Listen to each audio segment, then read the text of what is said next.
अस्सलाम वालेकुम। आप देख रहे हैं मैथ्स मास्टरी। आज हमारे पास बलूचिस्तान बोर्ड की 9th क्लास की मैथ्स है।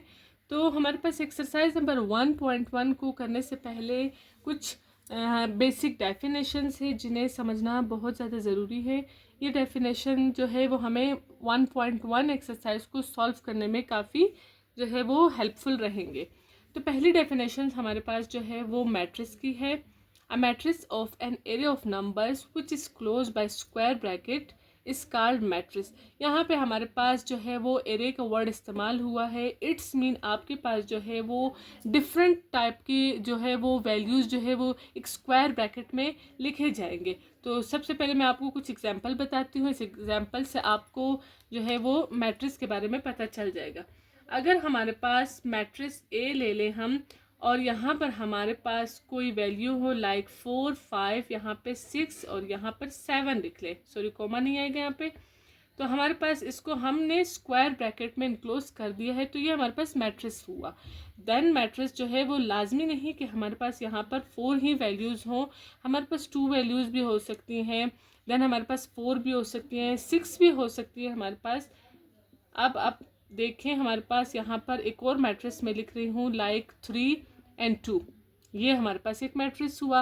देन अगर हम आगे देखें मैट्रिक्स सी को, तो ये हमारे पास 1, 5 and 7, ये हमारे पास मैट्रिक्स सी हुआ।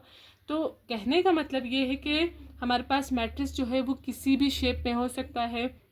लाइक वो हमारे पास अगर हम इसको हम देखें तो ये हमारे पास कॉलम फॉर्म में हुआ ये मैट्रिक्स। अगर हम इसको देखें तो ये हमारे पास रो फॉर्म में हुआ, और अगर हम इसको देखें तो ये हमारे पास स्क्वायर मैट्रिक्स में हुआ। तो ये हमारे पास मैट्रिक्स की डेफिनेशन थी बेसिकली, जो हमारे यूनिट नंबर 1 भी है। देन हमारे पास डेफिनेशन है रो की। कैसे पता चलेगा कौन सा मैट्रिक्स रो है, कौन सा मैट्रिक्स कॉलम है। और हम पहले भी इस चीज़ को डिस्कस कर चुके हैं कि हमारे पास जो रो है वो हमारे पास इस डायरेक्शन में होता है और जो कॉलम है वो इस डायरेक्शन में होता है। बेसिकली हम इसकी डेफिनेशन में मज़ीद इसको देख लेते हैं। In matrix the entries presented in horizontal way. It's mean हमारे पास यहाँ पर एक मैट्रिक्स मैं लिख रही हूँ लाइक 5 and 7। तो ये हमारे पास देखा जाए तो ये हमारे पास हॉरिजॉन्टल वे में आपको नज़र आ रहा होगा, ये रो होते हैं। एक और आपको मैं बता देती हूँ लाइक कोई भी आप सेट का मैट्रिक्स का जो है वो नाम लिख सकते हैं। लाइक आपके पास 6 ले लें एंड 8 ले लें, तो हमारे पास यहाँ पर भी एक ही आपके पास रो नज़र आ रहा होगा। तो ये हमारे पास होते हैं रो मैट्रिक्स। देन हमारे पास कॉलम मैट्रिक्स आ जाते हैं। In matrix the entries presented in vertical way. तो वो तमाम मैट्रिक्स जो हमारे पास वर्टिकल डायरेक्शन में हो, लाइक एग्जाम्पल आप यहाँ पर देख सकते हैं।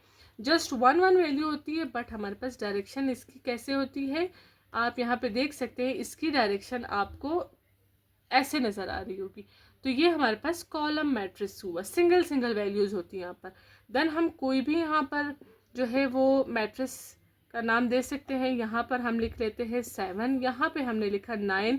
ये भी हमारे पास यहाँ पर देखा जाए तो सिर्फ हमारे पास कॉलम जो है वो हमें कॉलम की शेप जो है यहाँ पर हमें नज़र आ रही होगी। तो ये हमारे पास कॉलम मैट्रिक्स हुआ।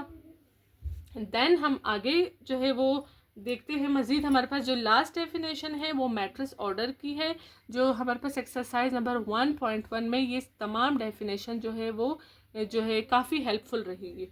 Matrix order the number of rose and columns matrix has. Basically अगर हम इस एग्जांपल को देखें तो हम इस एग्जांपल के थ्रू यहाँ पर बता सकते हैं कि हमारे पास कितने जो है वो रोज़ हैं और कितने कॉलम से बेसिकली हम इसको ऑर्डर में लिखते हैं। तो अगर हम इस डेफिनेशन को देखें, यहाँ पे हमारे पास जैसे देखिए यहाँ पर हमारे पास 2 रोज़ हुए, तो हमने यहाँ पे लिखा 2, देन हमने लिखा बाय, देन हम यहाँ पर बताएंगे कि हमारे पास कितने कॉलम हुए। ये हमारे पास कॉलम हुए, कॉलम भी हमारे पास कितने हुए, कॉलम भी हमारे पास यहाँ पर 2 हुए। तो ये बेसिकली हम इसको ऑर्डर फॉर्म में लिखते हैं, तो ये इसका ऑर्डर हुआ। अब हमारे पास ये तमाम definitions basically row, column and matrix order जो है वो एक्सरसाइज नंबर 1.1 को सॉल्व करने में काफ़ी हेल्पफुल रहेंगे। तो हम चलते हैं एक्सरसाइज नंबर 1.1 की तरफ।